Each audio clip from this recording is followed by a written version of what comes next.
Alrighty, I just want to try and make this a quick video just as a initial tutorial on using SMC Master. Now, I'm not going to go through all of the settings because most of them are the same as Volatility Master. So for the moment, just refer back to those settings in the Volatility Master playbook playlist. But just quickly having a look at what we can see on the chart is it's going to give us our daily profit goals and everything, and kind of have the profit target hit and max loss hit warnings come up down here. It's showing us all the four different time frame trends up here still, and it's showing the minimum lot size for a 1% risk, and that is based off if the stop loss is placed at the maximum allowable distance away from the trade. So if the stop loss is at the maximum distance, this is the lot size that would be used. Now, in most cases, though, the stop loss will be placed closer, which will mean the lot size will be larger. So still just assuming a 1% risk per trade. The main reason for this is, if you've got a really large trading or, a large trading account balance, then you would just set the maximum stop loss distance at something really large so that it's never set. So that setting's not being used. And that way it will always be placed based off market structure, and you'll always be able to assume a 1% risk. If you've got a smaller account, though, there is the situation where it may place a trade here, and because we've got a big drop, it may place a stop loss here, and it may place the minimum allowable lot size, let's say 0.01 lots, but that still may assume a 2 or 3 or 4 or 5% risk depending on your account balance. So we have the maximum stop loss setting simply so that you can limit how far away that stop loss will be placed. And just to stop this sort of a scenario where the stop loss may be placed a long way away, and therefore you would be assuming more than your set 1% risk. All right, I am going to open up the settings and go through them with you, or at least all of the new ones that deal with the smart money concepts. The override FVG, all right, it's by default, it's set at false. You can change that to true, and then it's going to override the need for the market to enter an FVG. Okay, so essentially then it will work exactly as Volatility Master does now. That's just, because some people are used to using Volatility Master. Sometimes you can see a good setup coming, even though it hasn't entered an FVG, and you might just want to quickly override that to allow the software to place a trade anyway. So that's what that's for. The idea of SMC Master, though, is to take that one step closer to being perfect, needing no human interaction whatsoever. And Volatility Master didn't need human interaction, but you could still get losing runs. You have quite a number of losses in a row at times, which over time averaged out that you made profit, but sometimes there was that losing streak. And I'm not saying you won't get losing streaks with SMC Master, but they will be smaller and less frequent because you're getting a much better entry point. All right, so use adjustable stop loss. That's just the same as with Volatility Master. The profit goals are the same. We've got the stop loss, which is the same as Volatility Master, but I'll go over it again. If it's set at 40, that means that the stop loss will be placed 40 points past either the bottom or the top of that particular range that you're working off. So normally I've got the initial trade set to be placed if it breaks out of the 5-minute range, and it will also place the stop loss on the other side of the 5-minute range. So it will be 40 points past that set range. And then we've got the max stop loss setting. Don't worry about the actual settings I have here, what it's going to have when you receive it.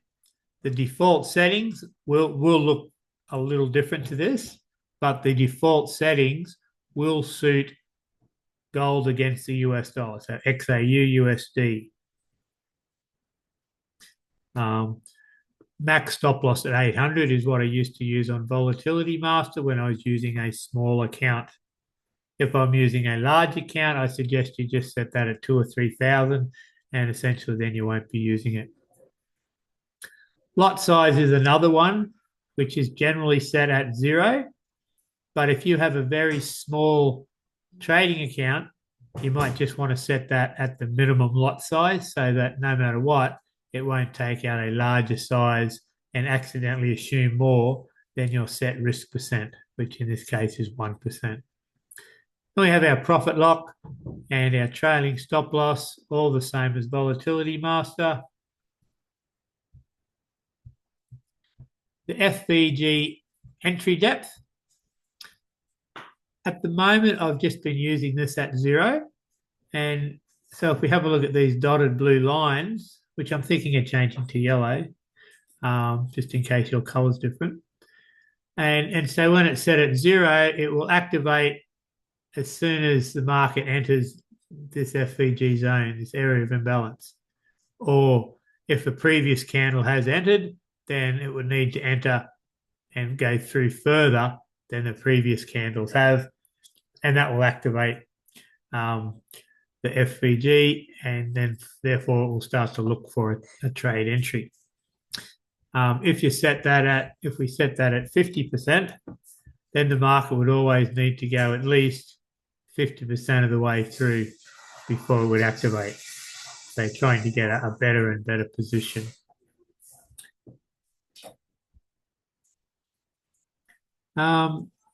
Minimum gap refers to the distance between the top and bottom of the FVG.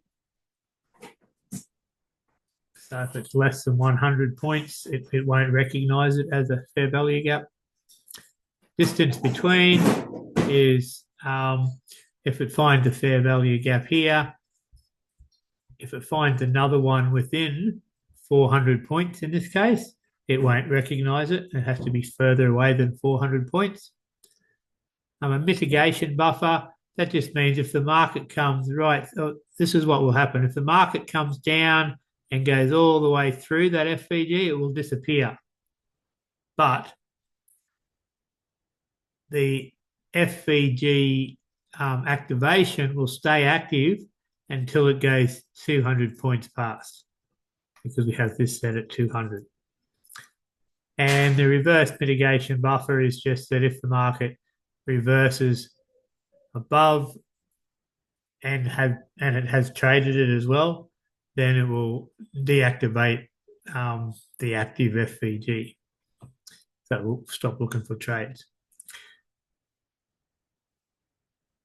OB distance, that stands for order block distance.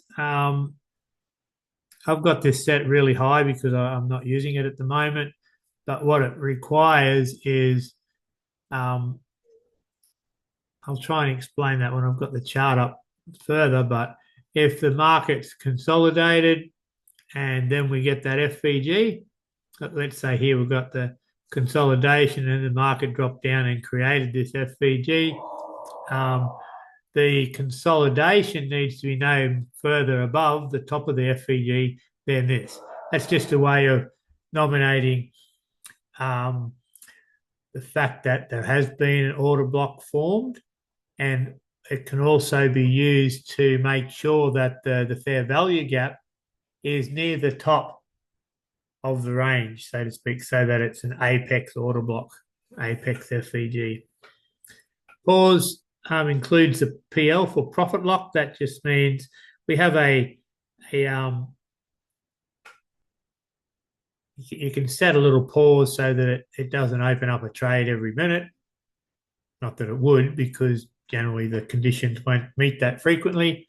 But sometimes when the market it can break through a range, and that will also cause the profit lock to activate, meaning that trade is now risk-free. And because it's in the right place, just above the range, it will place a second trade straight away. If you have the pause including profit lock true, then once that profit lock activates, it still can't open up another trade for that set amount of time, which I normally have been using a 4-minute pause. I'll show you that setting shortly. I missed a couple of settings, didn't I? So the breakout and the max open at once, that's all the same as Volatility Master. Breakout is just how far past the top or bottom of the range it needs to go before it places a trade. Then we have all the same time settings, time that you can start trading and finish trading each day. So it has to be within these two times on Monday for a trade to be placed. If it's outside those times, it'll still manage the trades and everything. The difference with SMC Master and Volatility Master is we used to set a very defined range, much narrower time variable for it to trade in. Now we just leave it. I've got it set at 120 because this was trading gold, and gold is closed for the first hour each day by most brokers, and then I leave another hour buffer to make sure the spreads have dropped, and then it will start looking for trade. And 1440 hours is the end of each day, so we just don't place a trade close to the end of the day either. But that basically, so the smart money concepts are sort of just replacing that narrow time band that we used to set for it to trade. So now it can potentially place a trade almost any time during the day, but it has to first enter that fair value gap, and then it becomes active. And then, as long as one of the FVGs is active, then it's going to place trades exactly as Volatility Master does now. So entering those areas of imbalance is the way we're determining when the market's most likely to start to trend. Okay, we have stop loss calculations for initial and stack trades, same as Volatility Master. Initial trade range time frame and stack range time frame, same as Volatility Master. I'm probably going to get rid of this setting. I am going to get rid of this setting, so you won't have that setting. FE trend time frame. We'll probably be getting rid of this setting as well. But for the moment, until I do get rid of it, you want to have your FVG trend time frame set the same as your trend filter. So I have my trend filter time frame at 1 hour. You want this to be the same as well. Just have to change a little bit of code. They're essentially doing the same thing. They are doing the same thing for two different purposes, but I will combine them. And FVG time frame is 15 minutes. That's the time frame that the software is using to find the fair value gaps and the order blocks. All right, so yeah, so you can work off 4-hour time frame FVGs and order blocks, or 1 hours, or 15 minutes. I'm using 15 minutes, and I'm trading with the 1 hour trend. Same as before, we've got the trend filters. So the market needs to enter a 15-minute fair value gap. It needs to then break out of the 5-minute range in a direction that follows the 1 hour trend, and then it will place a trade. And we have the two shoulder settings. I wouldn't be concerned about this. It's just nominating how many candles either side of a peak or a trough it's looking at, and the A shoulders for the automatic stop loss adjustment feature that was fairly recently added to Volatility Master. And then we have the second peak preferences, which is the same as Volatility Master. And pre-candles, I wouldn't be too concerned about them. We can talk about them more on our Zoom calls and everything. But it's just looking, when it finds a fair value gap, it then looks to the candles before it, which is the pre-candles. So in this case, it's just going to look at the 3 candles before it. And in this case, it's the 3 15-minute candles before it, and see what they've done. Is it consolidated, or is it just halfway through a bigger drop? As I experiment and do a lot more back testing, I may use more than 3 as well. And then the software will also look at all of the candles from where that fair value gap was until the current candle, and that they are, not that you'll see that, but so in other words, the post candles, and make sure that the market hasn't gone through that fair value gap and therefore mitigated it. So it'll look at that to make sure it's still a valid FVG as well. And that at the moment is all of the settings, guys. Now we did have we do have other videos there that sort of show it all working. You've probably seen them already, but just for now, if I turn on the back testing here and we have a little bit of a look, I haven't set it up. It probably won't take out a trade because I haven't set it on a specific time when I'm expecting a trade, but we'll just let this start up and I'll just quickly show you what it all looks like. And then I'll stop the video so it's not too long of a one.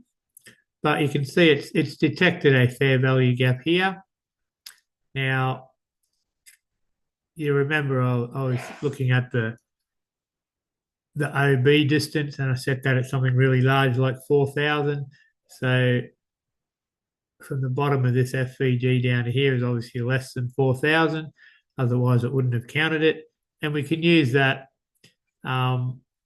if you want to use a much smaller distance. For example, we might